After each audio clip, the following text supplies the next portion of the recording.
And we are rolling. Good evening, everyone. Welcome to the third episode of Grounds for Development. Coming to you a little bit late this week, just due to life getting in the way. But we are here to give you your weekly recap of 205 Live and NXT. I am your host, Greg the Hold, and I am joined, as always, by my good friend and cohort, Biff Kensington. How are you doing today, Biff? I'm a little tired, a little worse for wear, but doing okay otherwise. It's a bit of a rainy evening here in Southern Command for Grounds for Development headquarters. But hey, we're paid to bring you the wrestling content, and we're going to bring you a nice, fresh slice of awesomeness here tonight. Better late than never. We are ready to roll. Yes, we got some good stuff to talk about here, and this week we're going to change things up a little bit, and Biff's going to take the lead here. So Biff, take it away, starting with our first match. Well, from 205 Live, we had a pretty interesting opening match. This is a match that we had been promised about 2 or 3 weeks ago, and it kept getting put off. We finally get it here. Starts us off on our coverage tonight from 205 Live. We had Leo Rush taking on Noam Dar. Leo Rush has been all over the place, seeming last couple of weeks. He's been showing up on Raw, getting some good reactions too. And apparently, if backstage reports are to be believed, Leo Rush is single-handedly helping to bring back managers to the company. Hard-hitting match, a fun match. Leo Rush and Noam Dar are both very talented. Leo Rush continues to impress, wins it with the frog splash. So, Greg, give us the lowdown. What did you like? What did you not like? What did you think of this as the opening match for this week? Honestly, I was looking really forward to this match. Both these guys are really skilled, like insane athleticism between both of them. I thought that Rush was playing the heel role really well through this match, starting with the little cheap shot before the bell rang.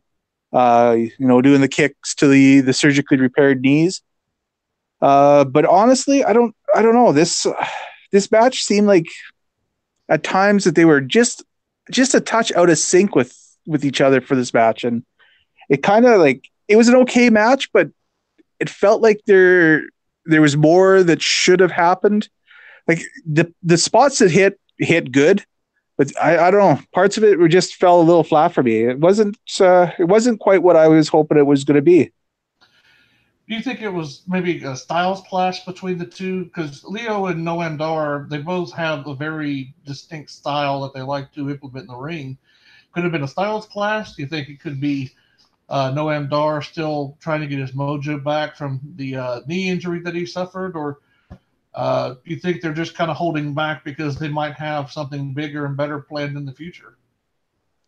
I think it's kind of a combination of all of that. Noam Dar, like you said, is coming back from a pretty serious knee injury. He's, just been back, a few weeks, really. Yeah. Leo Rush has been kind of spread pretty thin the last little bit of time. And another thing, I mean, these are two of the youngest members of the roster. So, they might just need a little time for a little seasoning. I'm sure that they're going to work together and in the future, and I'm sure that we're going to be blown away because it's going to be pretty hard to keep guys of this skill level down. Like I said, this week just I don't know. It seemed like they were just a touch out of sync and not quite meshing, at least for me. It is a testament to their talent, though, because, like you said, they are so young and they do have time to improve. They get a little bit more seasoning. It takes a while to see kind of the finished product, and I think when you're wrestling at such a high level, and that's really what the competition has been in 205 Live. The level has been so high for so long now. Even when you have a match like this where it feels like it doesn't quite click all the way, it still leaves you wanting more because both guys have a bright future. And here again, Leo Rush and Noam Dar with this week's opener, Leo Rush taking the win. He is really getting a chance to shine, and we're going to be looking for a lot of good things out of him and Noam Dar as well on 205 Live as the weeks progress. We move on from Leo Rush and Noam Dar to uh, really, which is, I got to say, one of the most entertaining squash matches I've seen in a while. and is also going to be an entrant in this week's submission of the week, which I'm going to let you touch on because I know how much you love this. The Brian Kendrick just destroyed some poor jabron with the captain's hook in like 30 seconds. The poor guy didn't even get his name announced, which is the double whammy of jobberhood. Even James Ellsworth got his name announced. I don't think this guy's name was ever made it to air. So he's just that guy over at Cage Side Seats.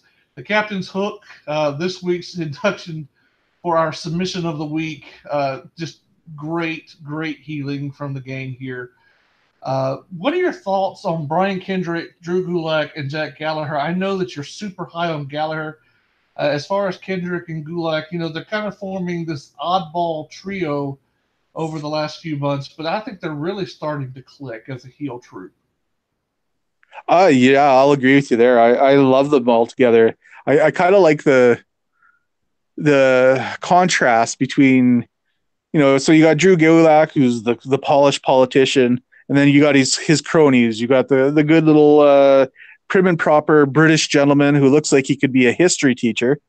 And then you got the Brian Kendrick, who looks like some greasy biker that you just pulled in off the highway.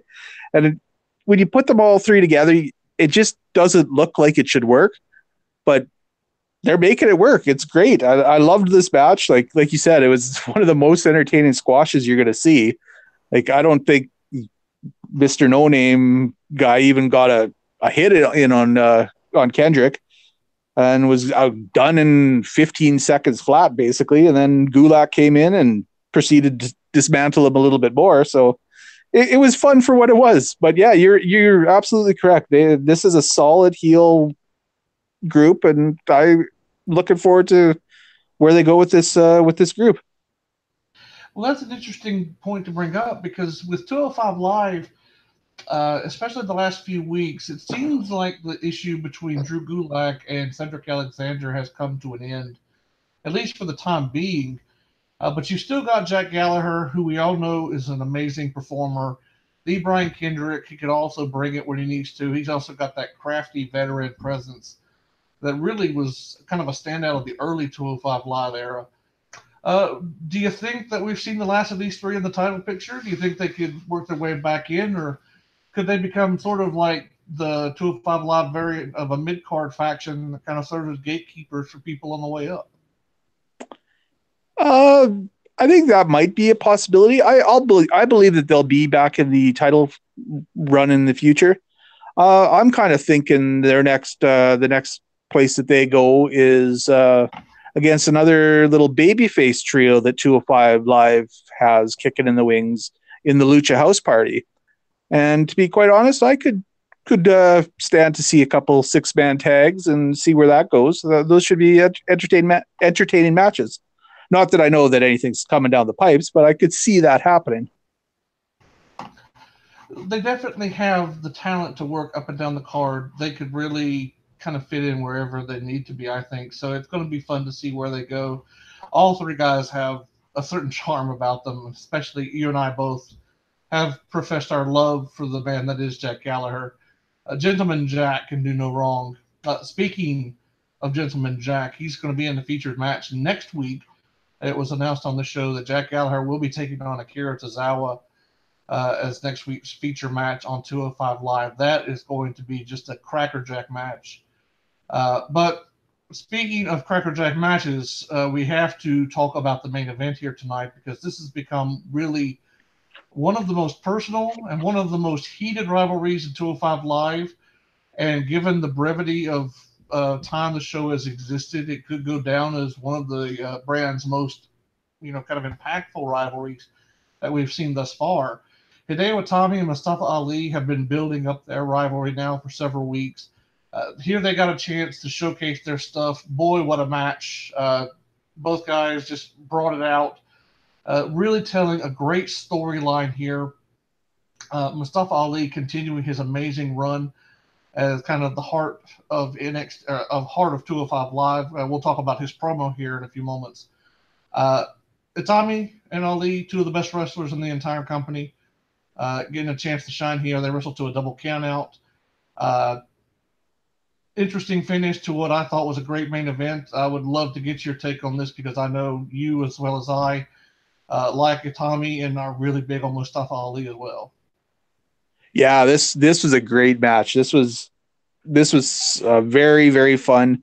I loved Hideo Itami starting off with the little mind games early and rolling out of the ring, ducking between the ropes, and uh, just avoiding Ellie getting his hands on him. And then and then Ellie finally gets his hands on him, he screams out, "I've been waiting for this!" Just that like gave me little chills down the spine. It was so good. And Tommy, it's just like every little thing that he does in that ring just looks like it hurts. Like when he's given the half crab and stepping on the back of Ali's head, and it's just like it looks like he's out to hurt a guy, and it's so perfect for the heel that he is. And you know what? I didn't even mind the double count out in this one. It just kind of furthers the story, makes us want more down the road. And that's that 450 splash or whatever it was that Ali did off the top rope onto the apron was a thing of beauty, and that looked painful. Yeah, this was a really good match, and it's just whets your appetite for the rubber match is coming down the road, and it should be another crackerjack match. Well, with the Tommy and Ali, you have two guys that could easily find their way back into the main event picture of 205 Live.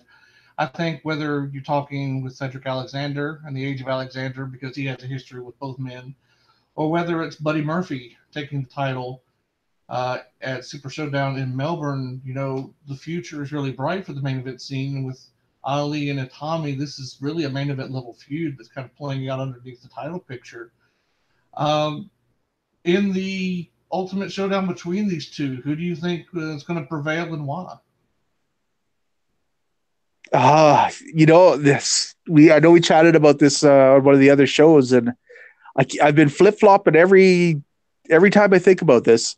I honestly don't know which way this is going to go. I'm kind of leaning towards Alexander retaining, but ask me tomorrow, and I'll probably tell you Buddy Murphy's winning.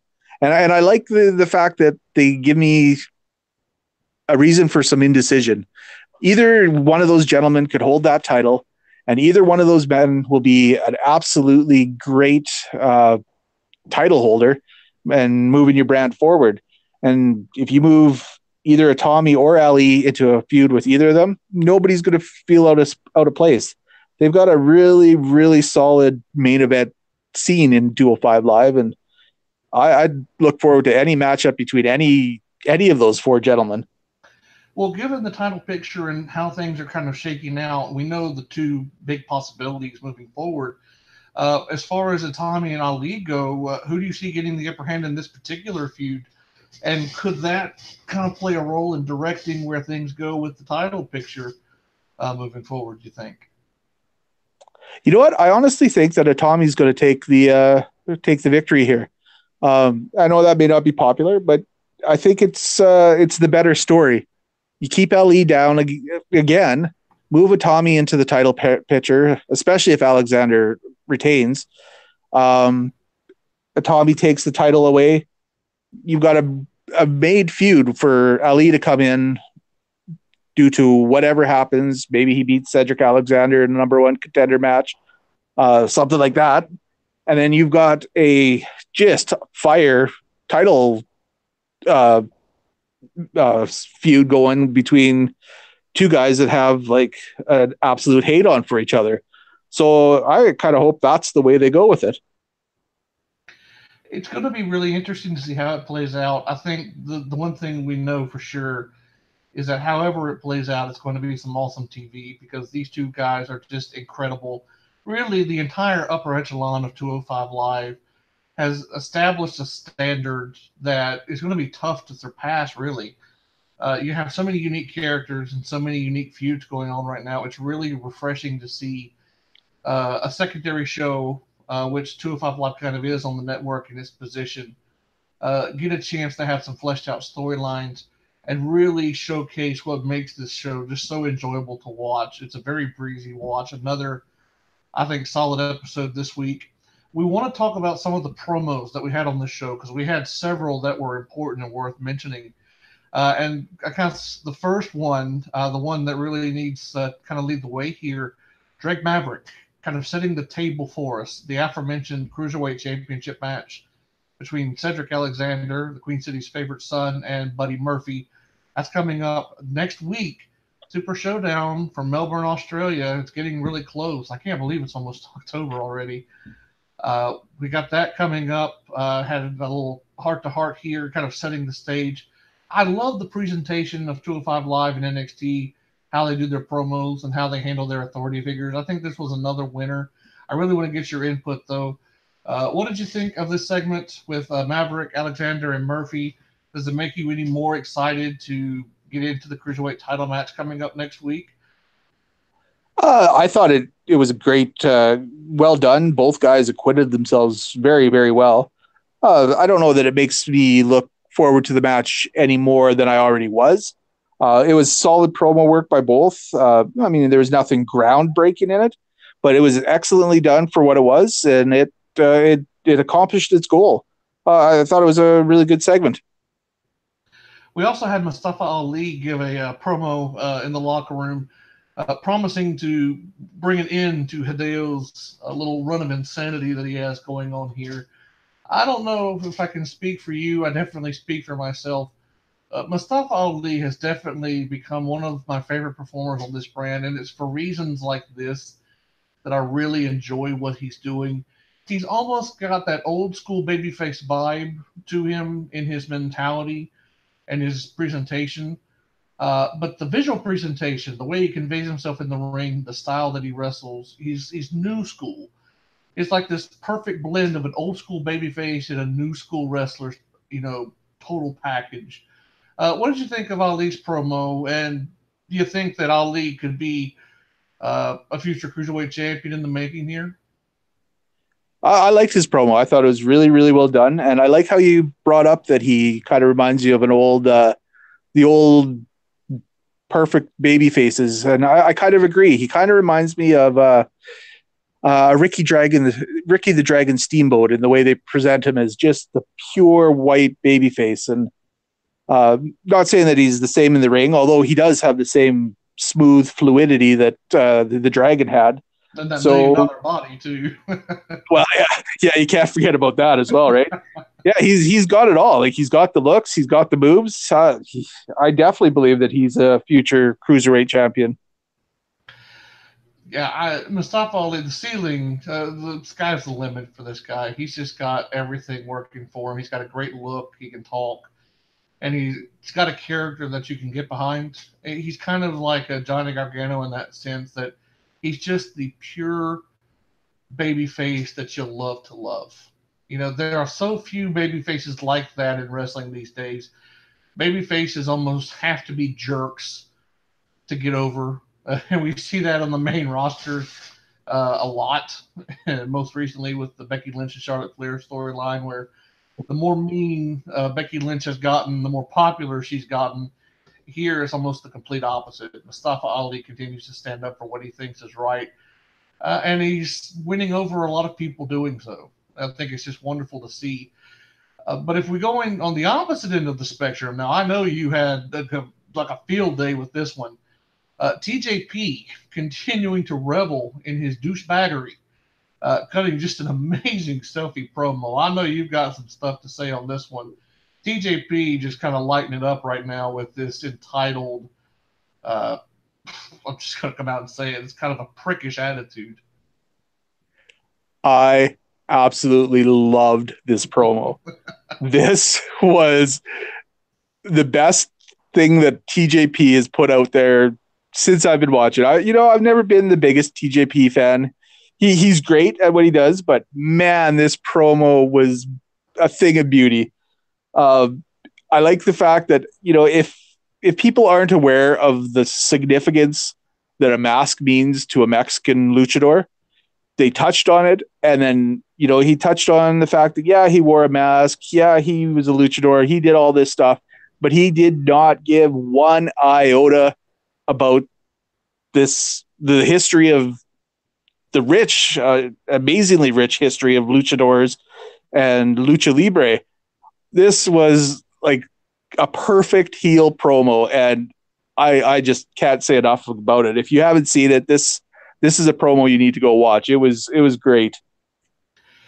It's what NXT and 205 Live do best these days. It's giving you reasons to keep tuning in, whether it's at the main event level or whether it's at the undercard. You know, TJP, he had his run as Cruiserweight Champion, the inaugural Cruiserweight Champion of the most recent run, and he fell on some hard times, turned heel, trying to reinvent himself. But boy, I tell you what, if he keeps bringing the fire like he did on this show, you know what? He's got a real shot at being a really impactful heel for this brand. And I think we know, the kind of talent he possesses, the inaugural Cruiserweight Classic winner from a few years ago. We know he can bring it in the ring. Uh, that character work is just outstanding. And I want to see more of that character. 205 Live is really developing tiers of athletes that are developing interesting personas that make you want to know more about them. TJP is kind of coming around into that role. And so overall, with the match quality, what it was, really good main event, fun squash, some interesting promos. It's another winner episode for me. What kind of grade you giving this show overall? You know what? I'm going to give it a solid B. It wasn't quite as amazing as the last couple episodes have been, but then I mean, you look at the matches that we saw in the last couple matches or 205 lives. But this was a solid show, and you're not going to go wrong checking it out. You're going to be entertained. There's some good stuff on there. Definitely worth a look. It almost feels like a cool down episode from last week. We had the big cruiserweight title match, kind of headlining things this week, kind of slowing it back down a little bit. But hey, if this is the cool down show after last week's, really exceptional broadcast, there again, just another walking advertisement for why you need to be checking out 205 Live. We're going to be jumping into our NXT coverage here momentarily, but first, I want to throw out some plugs. Of course, as you know, normally we come at you Thursday mornings. We're coming tonight live because of the delay that we had yesterday. And that was largely on me. I was called out of town unexpectedly, didn't get back till real late. The reason we're coming at you live tonight is because the people that normally occupy Thursday evenings in our little podcasting family, Chris Colgan and George Atsavis, are off this week from Two Guys in One Sport. But I want to definitely throw a plug their way. They've been so kind and considered towards our show and giving some recommendations out for us. Just want to repay that love. Make sure that you tune in next week for Two Guys, One Sport right here on YouTube. That comes at you live, 9 p.m. Eastern on YouTube. We have their information on our page here at YouTube, so you can go and find the link to their channel. Go to give them a subscribe if you're listening. And I also want to throw out one other quick plug from Cage Side Seats. Wanted to make sure to get this done. We had another podcast going on the air tonight, and we want to give love to everyone that's putting out that wrestling content. Thomas S.K. Green's Whacked Out Wrestling is also on the air. If you're at Cage Side Seats, you can check out the live link into his show. Gave it a listen last week. Very cool show. Hope for all the best for them as well. So be sure to give them a listen as well. And we'll do some more plugs here at the end of the show. But I know that you're raring to go with NXT Talk. We had a very interesting show this week. Absolutely shocking big match, kind of headlining things with Tommaso Ciampa and our boy Otis from Heavy Machinery, the Dozer, gonna get his shot on NXT. You know what? Let's just jump straight into it. We started out with William Regal talking about the investigation for Aleister Black's attacker. Feels like we're getting closer and closer to a resolution, and I think at this point everyone kind of suspects that it's going to lead to some sort of culmination at NXT TakeOver War Games. I think that's kind of the next big stage. We had the Undisputed Era getting involved. Adam Cole, Roddy Strong, doing what they do best, being complete and utter tools, and we love them for it. Just so much going on here in this opening segment.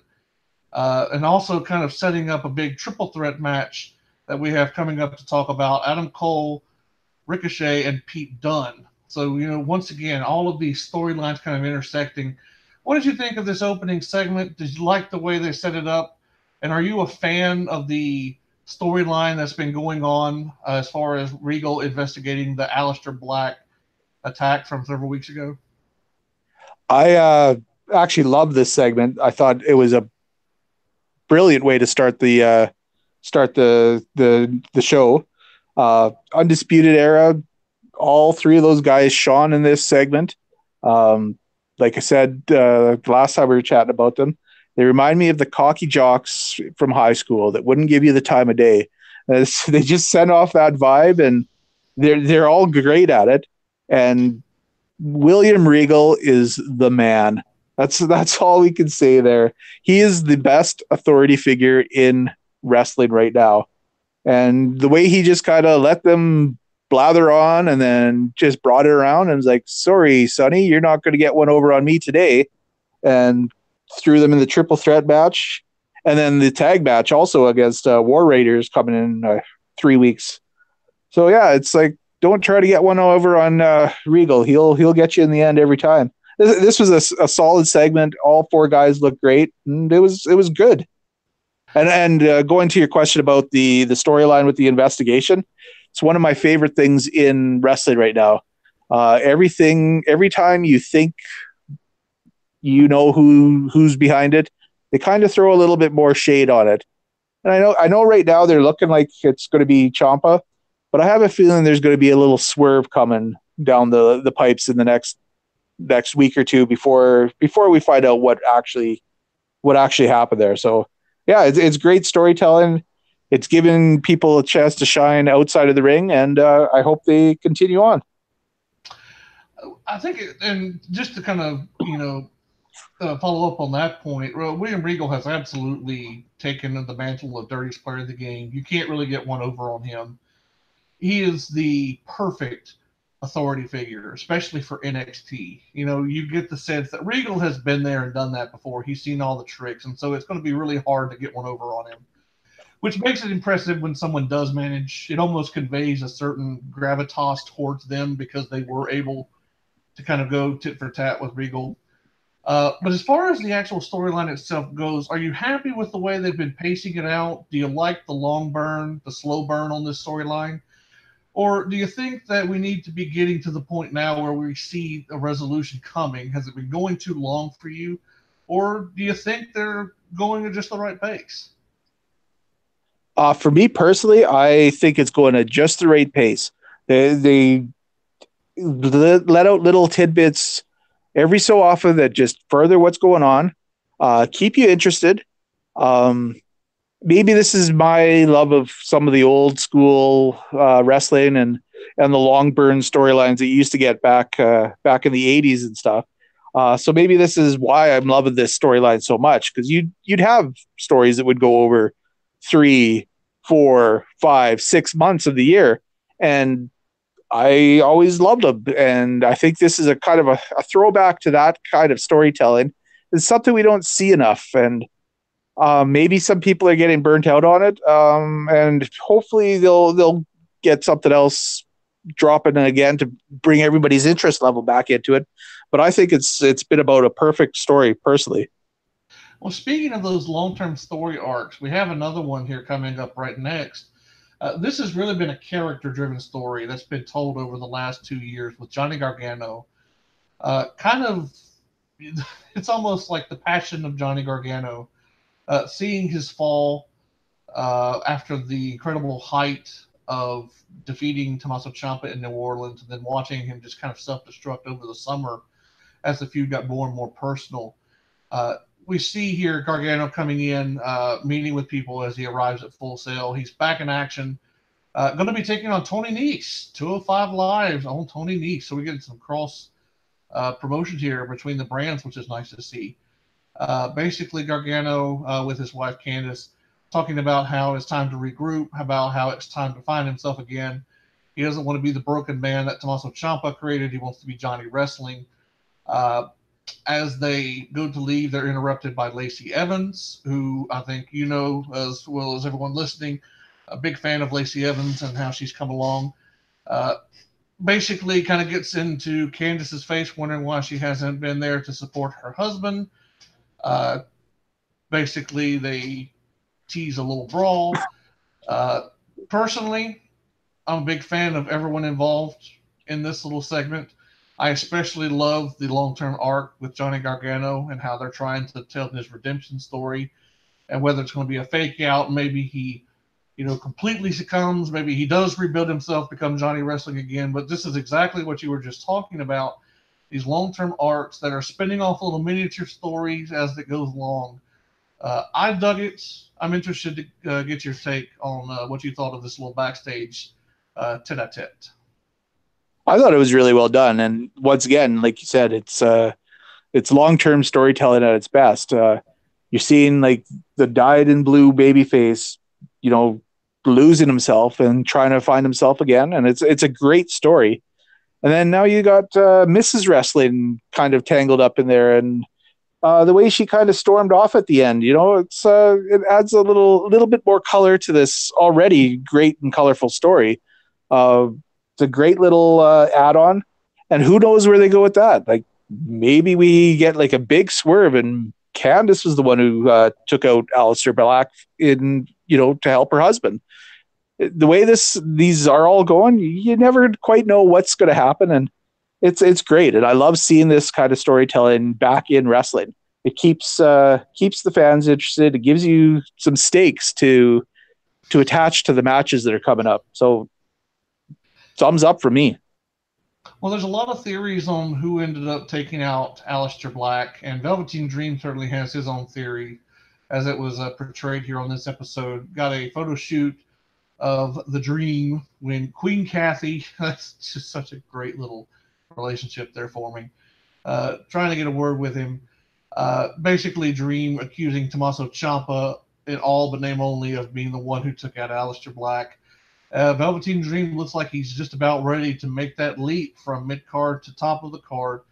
Really feels like they're setting up Dream to be a future challenger for Ciampa and his NXT title. Did you like this promo for the Dream? Do you think that he's ready for that level? Because as much groundswell of support as he has, he is still so young to this business. I just wonder, are they moving too fast with him? Or do you think that it's time to strike now while the iron's hot, because WWE's call-up can't be that far away? I did like the promo. I'm, as you know, quite the big mark for the Velveteen Dream here. I think he has got all the skills needed to be a major player for years and years to come. And you know what? I'd like to see him in a main event to run, just to see what he's got. This is a developmental brand. If he doesn't quite carry the load, send him back down the card. You don't have to send him up to the main roster yet. He's got time to develop, but you're never going to see what you have until you pull the trigger on it. So pull the trigger, see what the kid's got, and if he's got it, run with it. Well, I'm going to put you on the spot here to follow up on that, because this brings up, really a $64 million question as far as NXT's future plans go, especially into 2019. If you are in charge of NXT and you're looking for someone to replace Ciampa, because also you have to think Tommaso Ciampa is going to be getting a call-up sooner rather than later, do you go Velveteen Dream? Do you go with Aleister Black getting the return win, which is something we haven't seen all that often in NXT, a champion regaining his title? It's happened a couple of times, but it's definitely not the norm. Could it be a return to Johnny Gargano? Could that feud kind of culminate in the NXT title changing hands? If you had to pick, which direction would you be taking NXT? Velveteen Dream, Black, Gargano, or someone new? That's a good question. And you are kind of putting me on the spot, and I'm going to have to give a little bit of thought here. I'm going to hold your feet to the fire on this one, because it's such an interesting topic, really. It is. Honestly, you know what? I think that I would actually put it back on Black. because then you've got your, he's kind of a little heel or in between tweener type of character anyways. He's not really a heel champion. He's not really a face champion. So then you've got two automatic built-in challengers for him. If you've redeemed Gargano and you've got heel Dream, you've got attackers from both sides. You've got the opportunity to go with triple threats. You've got three guys that could potentially all be very, very worthy champions. So I think I'd put it back on Black and develop the stories from there personally.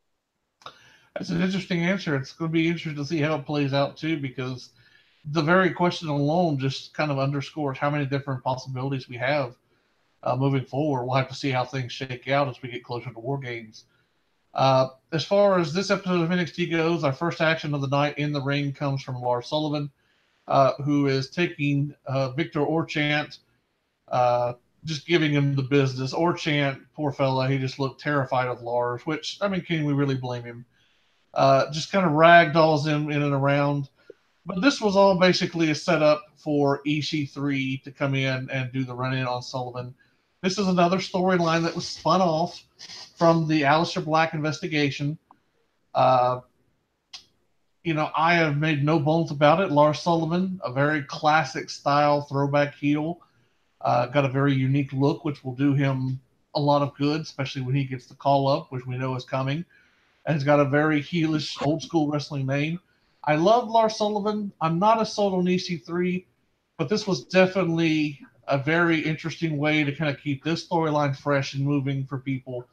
What did you think? Did you like the finish to this match? And do you think that Sullivan and EC3 are going to be able to bring the goods whenever they do get a chance to really go one-on-one in the ring? You know what? I actually did like the end of this match. I didn't mind it at all.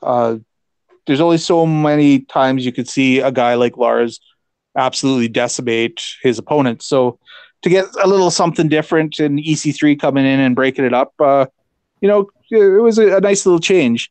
I haven't really seen enough of EC3 in the ring to really know if he's got the goods that way.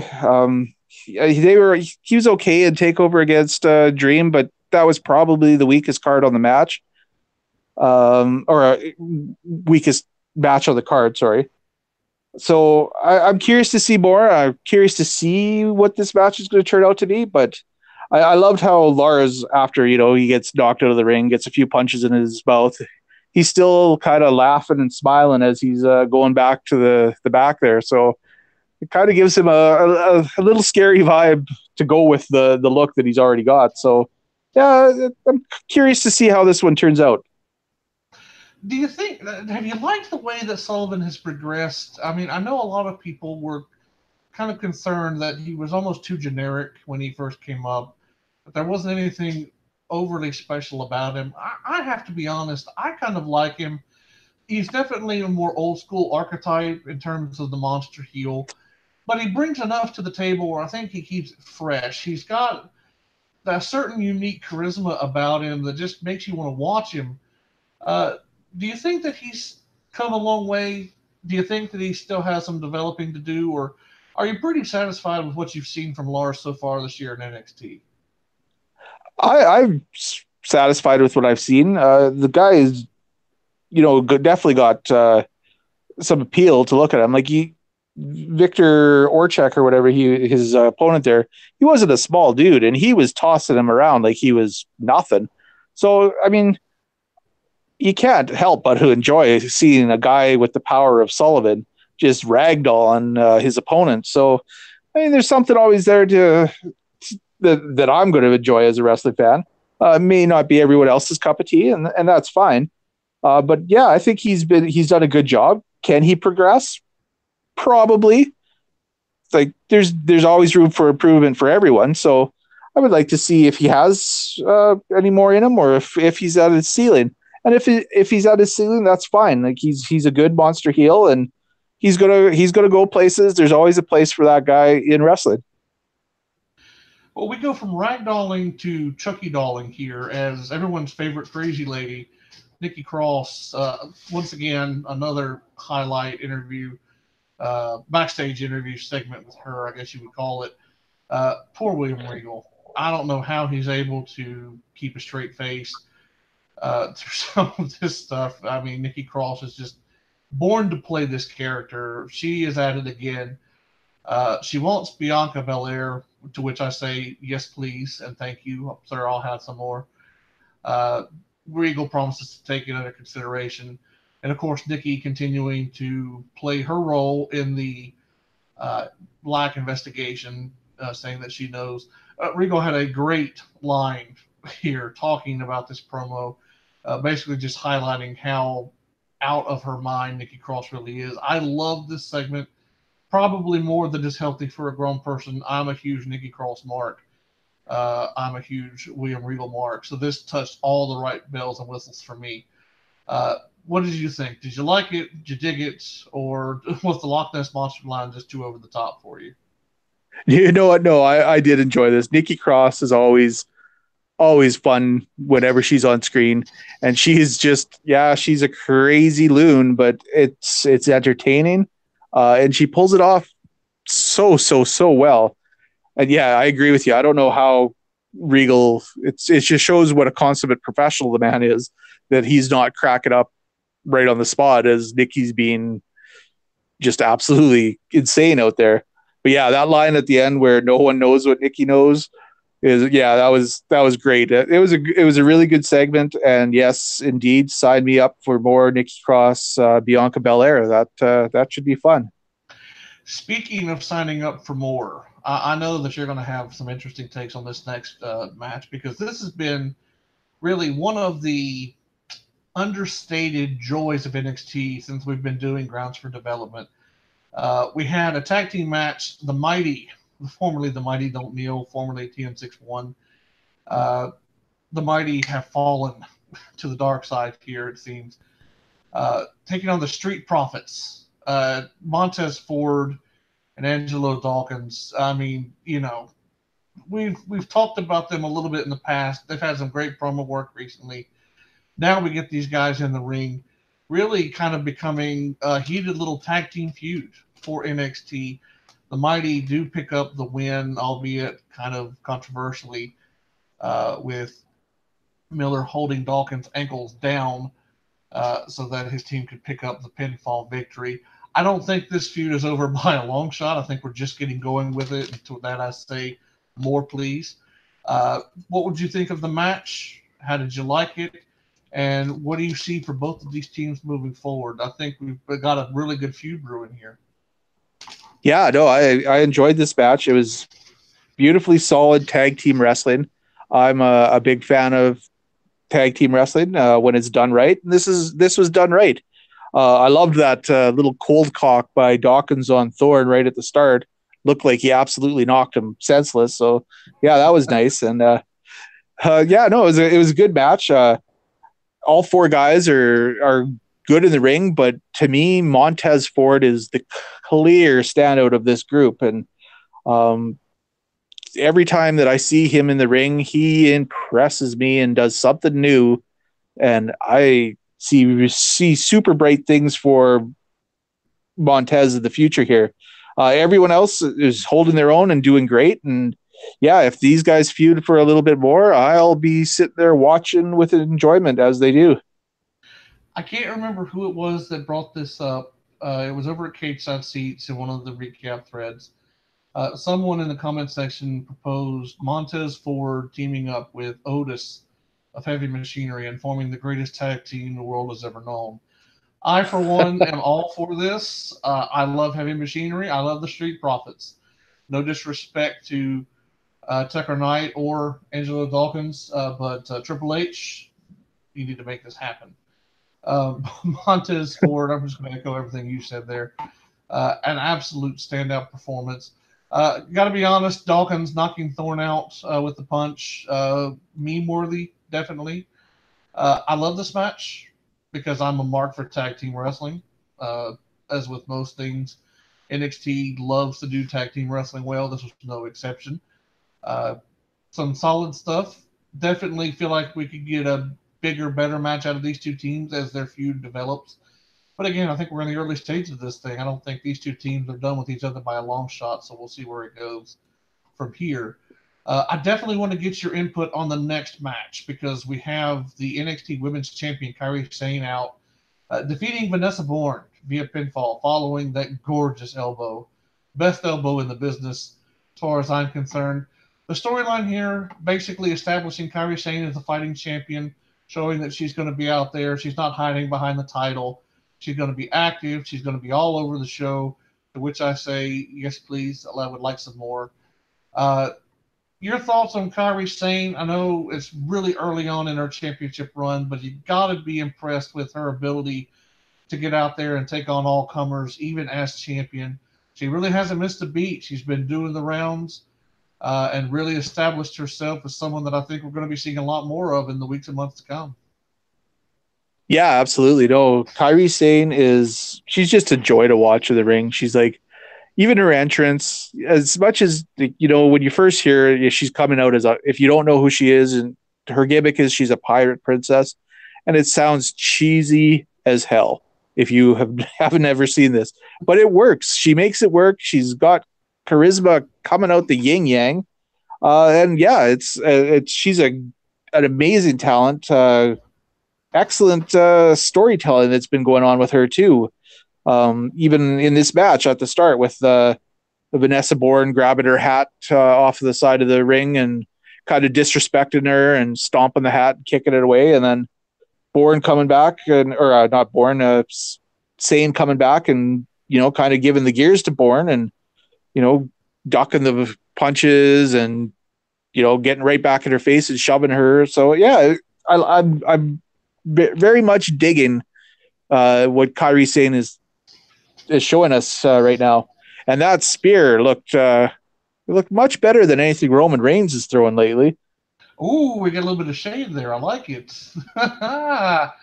Greg, you dog. You got a little bit of fight in you. I like that.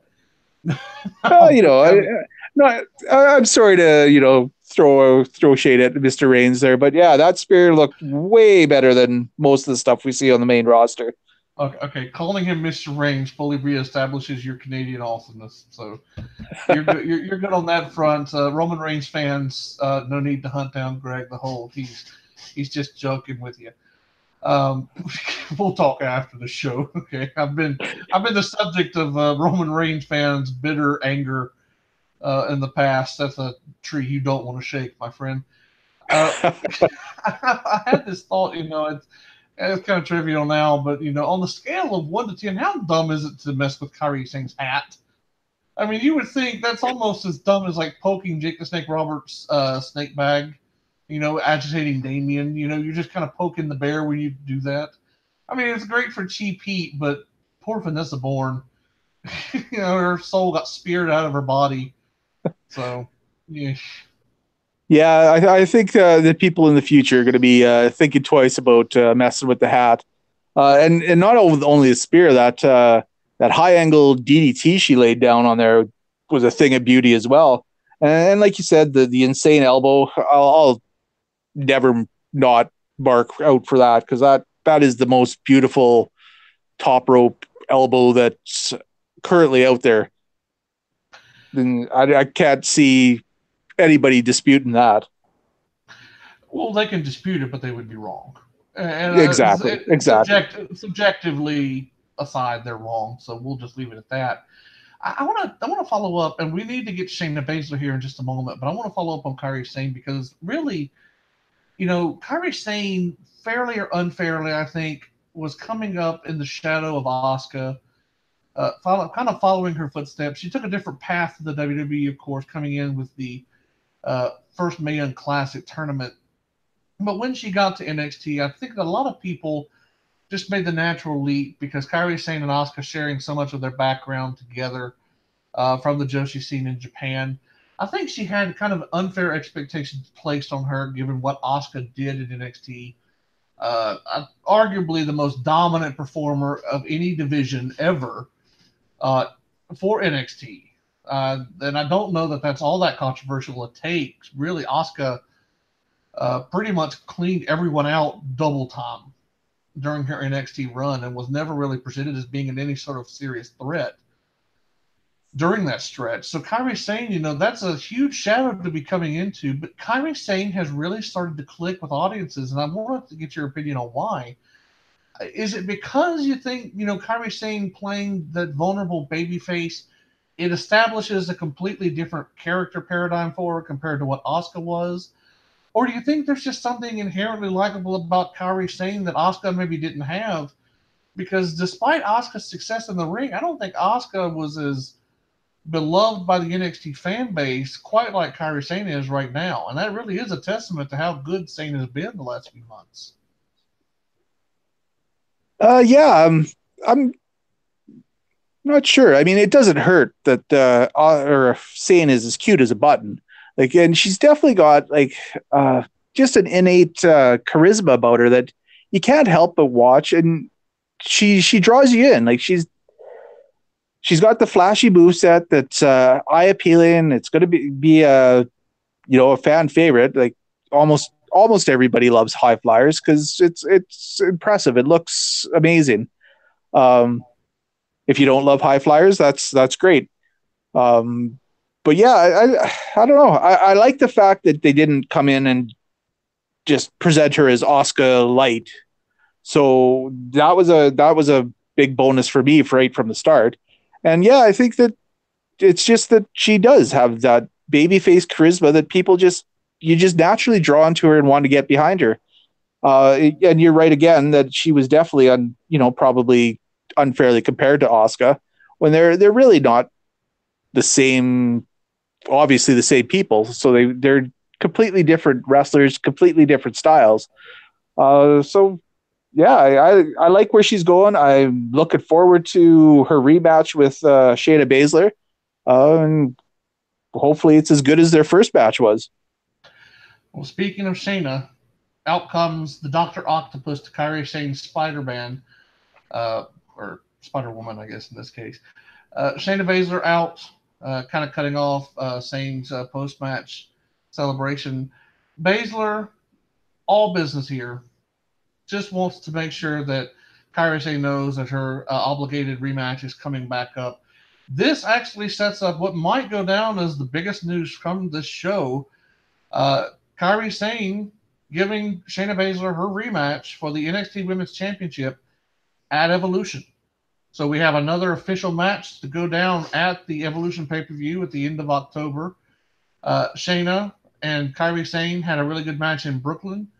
I'd like to get your thoughts on this. First of all, talk about Shayna Baszler's mic work here, what you liked and maybe didn't like. And two, I'd love to get your thoughts on this match now that we know it is official. Kairi Sane versus Shayna Baszler in a return match at Evolution for the NXT Women's Championship. That's going to be quite the match to go on in Long Island. Yeah, absolutely. I'm definitely looking forward to that match. Um, Shayna Baszler, she came out looking like a complete badass because she is a complete badass. I, as you are, I'm a big fan of Baszler, and I think she's going to go places for sure in the future here. Mic work has always been kind of maybe one of her Achilles heels. Something that she needs to work on. I thought she was great here. It was simple, it was to the point, it was effective, and it got what needed to be done. Uh, I like the fact that it was just a simple setup for the match, and everything doesn't need to be the long arcing stories. Like I know we were gushing about them prior, but you got to keep things fresh. You can't have everything can't be a long reaching story. Sometimes just the simple, effective, I want my rematch and I'm going to kick your butt is all you need to do. There's a history there to build off of. The first match was great. I expect nothing but excellent things from the rematch. It's simple, effective storytelling, and that's what this brand does so well. They're taking, classic wrestling archetypes, and they're just using modern talent to fill them into great effect. And just, can't wait for this match to go down. It's definitely going to be one of the highlights of the Evolution pay-per-view. Getting close to the end of this particular show. We still got our main event to go. We did have a few other backstage segments. Brief shot of Tucker Knight helping Otis get ready for his main event match. We also had another promo package for Keith Lee. Looks like they're setting up something between Lee and Kona Reeves. Lee kind of saying a lot of what he's already said before, just talking about some of his big bullet points. We all just wait to bask in his glory, and Lord knows Keith Lee has a lot of glory to go around. The dude is an excellent wrestler, just kind of a walking charisma machine when he gets out there. As far as this segment goes, people seem to be divided on Kona Reeves somewhat. Some people like him, some people don't. Keith Lee, of course, has a lot of fans. What did you think of this particular segment? And more specifically, do you like the idea of Kona Reeves being Keith Lee's first big test, so to speak, here in NXT, if they are, in fact, going to have a little run together? Yeah, you know what? I think that would be a good intro match for people who aren't really aware of what Keith Lee is capable of doing. Like you said, the man is a walking charisma machine, and he's definitely going to open some eyes if you haven't seen what Keith Lee can do. A man that size should not be able to move like Keith Lee does. I'm fine with Kona Reeves being Keith Lee's first victim because I kind of see that as what's going to happen. The backstage segment was good. Nothing groundbreaking, but it was good. It got its points done. It got what needed to be done. Well, we move on here. Of course, we have our excuse me. We have our big main event segment. Tommaso Ciampa taking on Otis of Heavy Machinery. This is a match that was set up last week. Dozier has been, kind of sticking his nose in the what else is new, the Aleister Black investigation of William Regal, giving kind of his running commentary. Someone had likened Otis to a Chris Farley impersonator for NXT, and I thought that was just too great of an analogy not to use and bring up here. Whoever came up with that, kudos to you. You're golden. Tommaso Ciampa, of course, what more need be said about Ciampa on his god-level run this year as one of the best heels in wrestling? We talked about it before we went on the air, and we're going to talk about it right now. I know kind of your thoughts on this match. Shockingly great performance from Otis. A shockingly good match. It told a fascinating story that plays directly into the Ciampa character. It is an exemplification, the embodiment of what makes NXT so good. Give us your take on this match, because I know you, as well as I, saw this match and just fell in love with it. Oh, absolutely. This, when this was first announced, don't get me wrong, I love Otis. I love Heavy Machinery. He's been killing it in the little segments with the Aleister Black thing. But when you heard that he was taking on Ciampa, you can't tell me you didn't think that this was going to be an absolute squash and Dozier was going to be totally embarrassed. What a revelation this match was. Where in the heck did Otis Dozovic come from? This was incredible. Like you said, it played perfectly kind of into Ciampa's storyline. He's the arrogant heel champ who I'm sure was just like we were, overlooking his challenger this match, and it almost came back to bite him in the butt. Like Dozier pretty much controlled this match from start to till he gave it away at the end there. I can't say enough good things about this match. This was an excellent match. Check it out if you haven't seen it. Where, like I said, where in the heck did Otis Dozovic come from? This was amazing. I mean, do you think that we could be looking back on this in a year's time and say this is kind of maybe, if not Heavy Machinery, definitely Otis' kind of coming out party as someone who kind of takes a leap from being just low carb comedy into someone that may actually have a potential future in a money drawing angle? Because, like you said, I mean, this was something that was completely out of left field. Didn't know Otis had this in him. Honestly, while we never really got the impression that Ciampa would be in danger from Otis if he were taking it seriously. The storyline played in perfectly well with Tommaso Ciampa's kind of feelings of invincibility over the summer and how Otis almost catches him sleeping here. We were both a huge fan of Tommaso Ciampa, but I think Otis is the story. Do you think this could be his breakout performance, and where do you see him moving from here? Yeah, like honestly, I never thought that we would see him as a potential single star. He showed tonight that he can hang with some of the best in the business. Uh, yeah, it was good. I think you're totally right. We're going to be looking back on this as Otis Dozovich's coming out party and be like, why was he being wasted in a comedy routine when you had this sitting there the whole time? Yeah, it was a great match. I loved it. Uh, yeah, I can't say enough good things about it.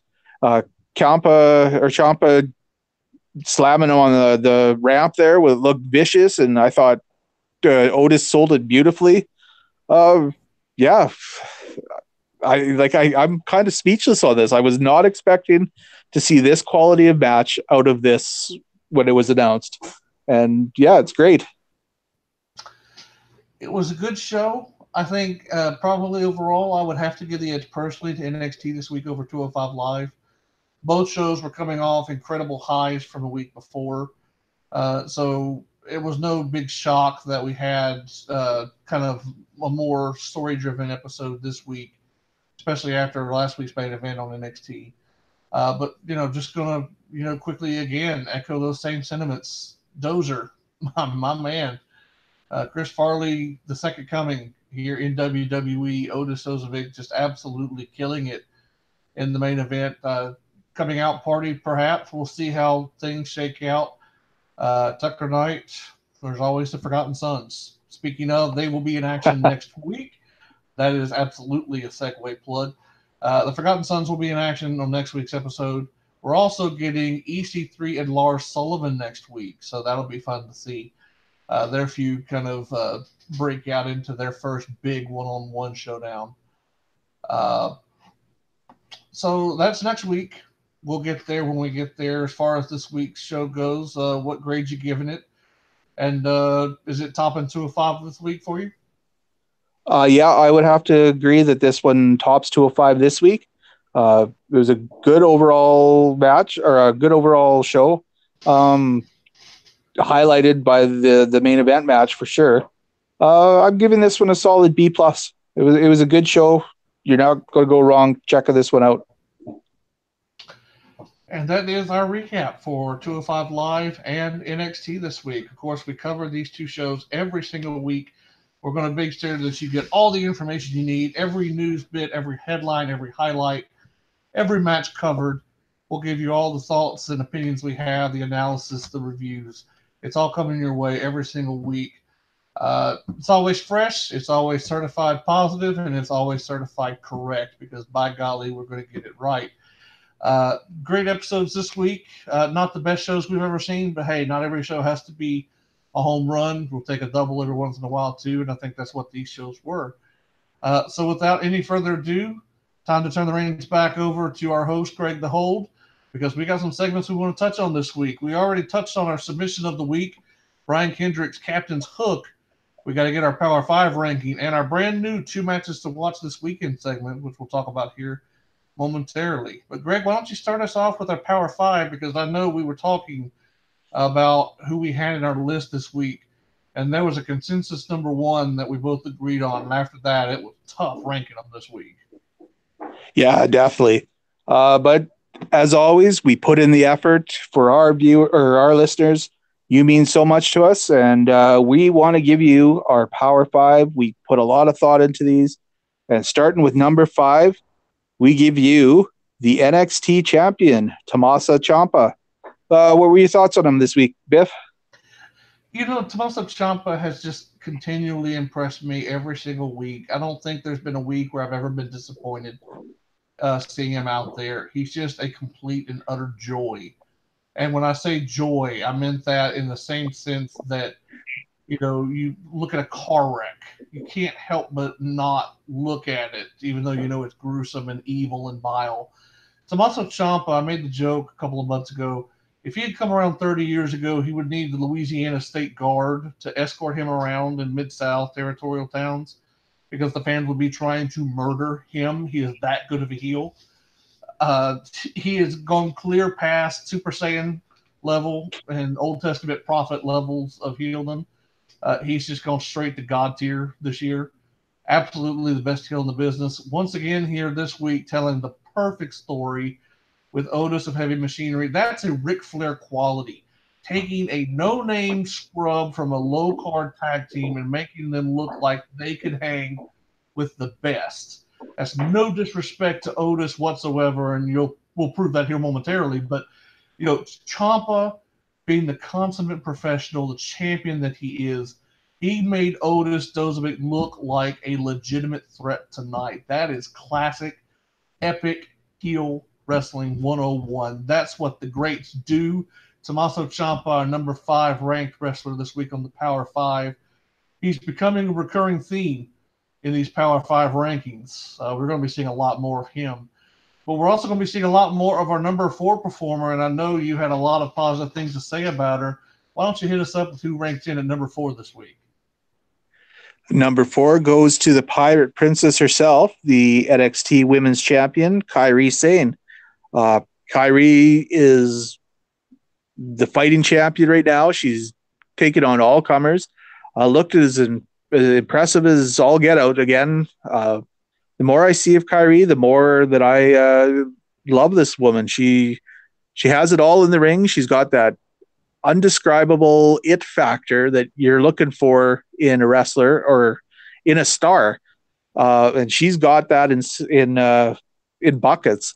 And she's gonna be a big thing going forward.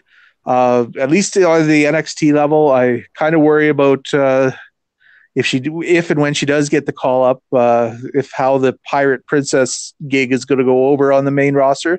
But until that happens, we're not going to worry about it, and we're going to enjoy our number 4 entry on the Power 5 this week. Going into number 3, we've been gushing about him for the last little bit here. He was part of the NXT main event this week. One Mr. Otis Dozovic. Take her away, Biff. What are your thoughts on Dozer?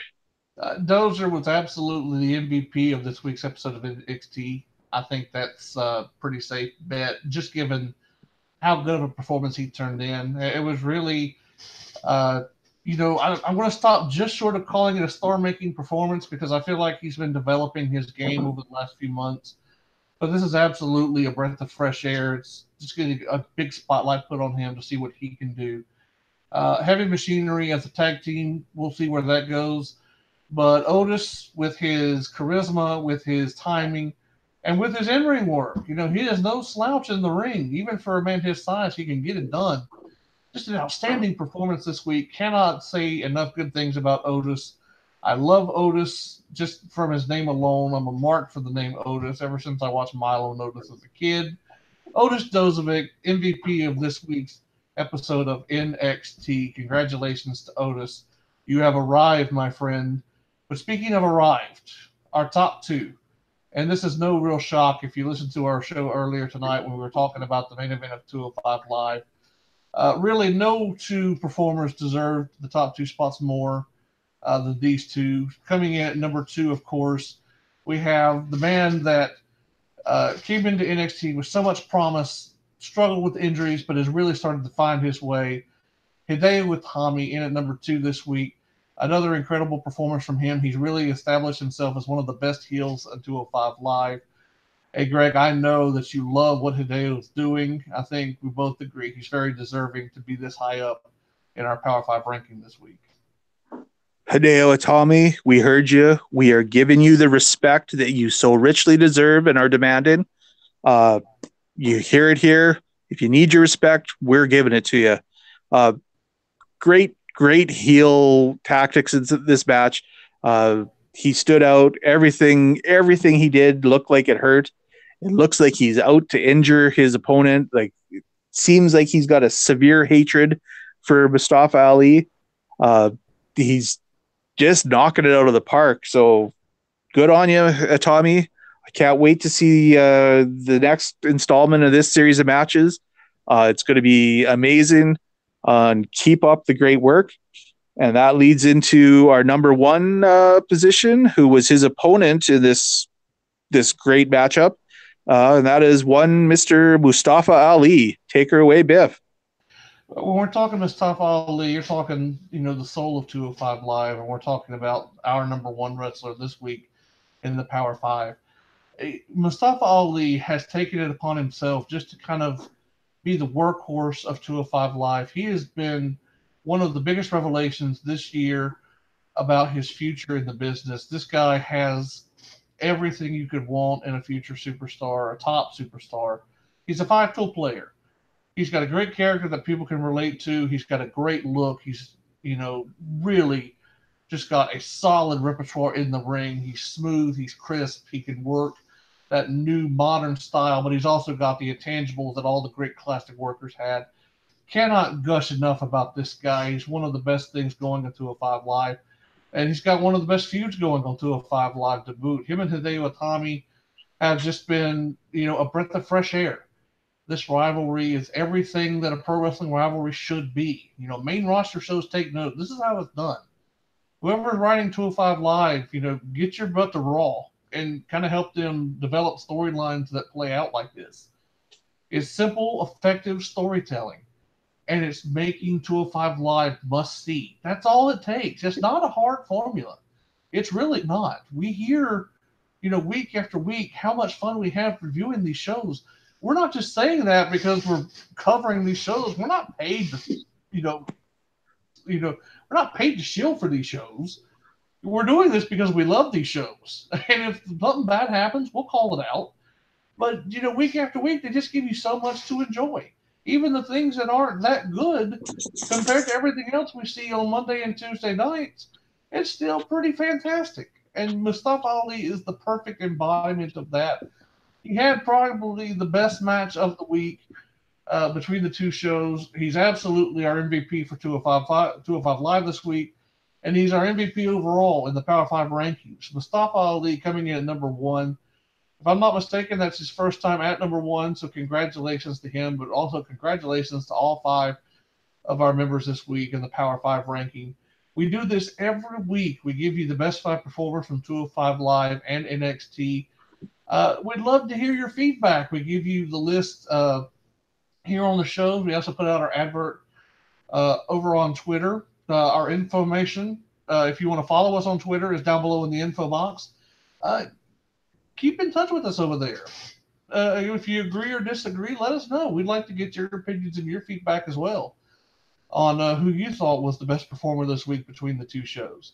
But again, congratulations are in order for Mustafa Ali going in at number one, Hideo Itami at number two, our boy Otis from Heavy Machinery and NXT coming in at number three, the NXT Women's Champion Kairi Sane in at number four, and the NXT Champion Tommaso Ciampa at number five. That's this week's Power 5.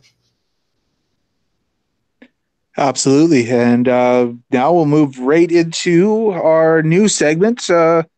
We're digging deep into the vaults of either NXT or 205 and giving you our classic matches to, if you haven't seen them, or even if you have seen them, go check these matches out.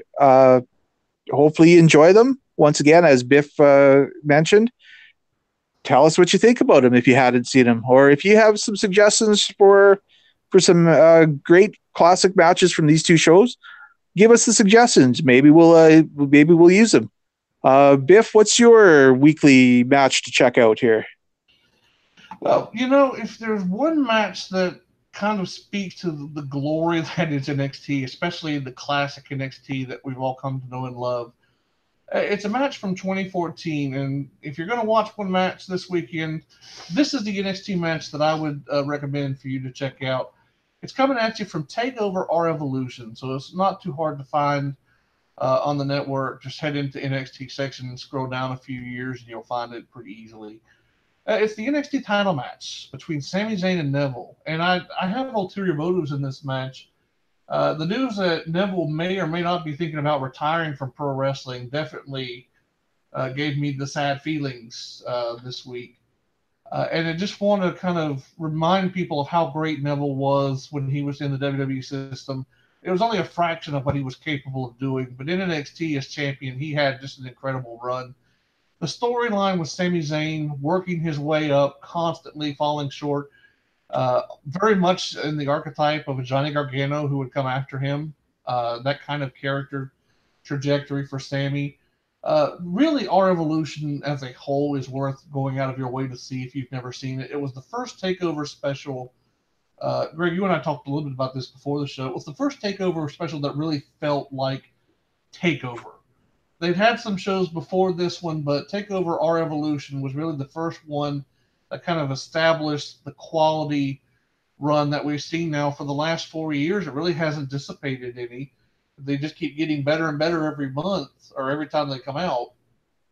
Sami Zayn and Neville for the NXT title at Our Evolution is my pick of the match you have to see this weekend. Go check it out.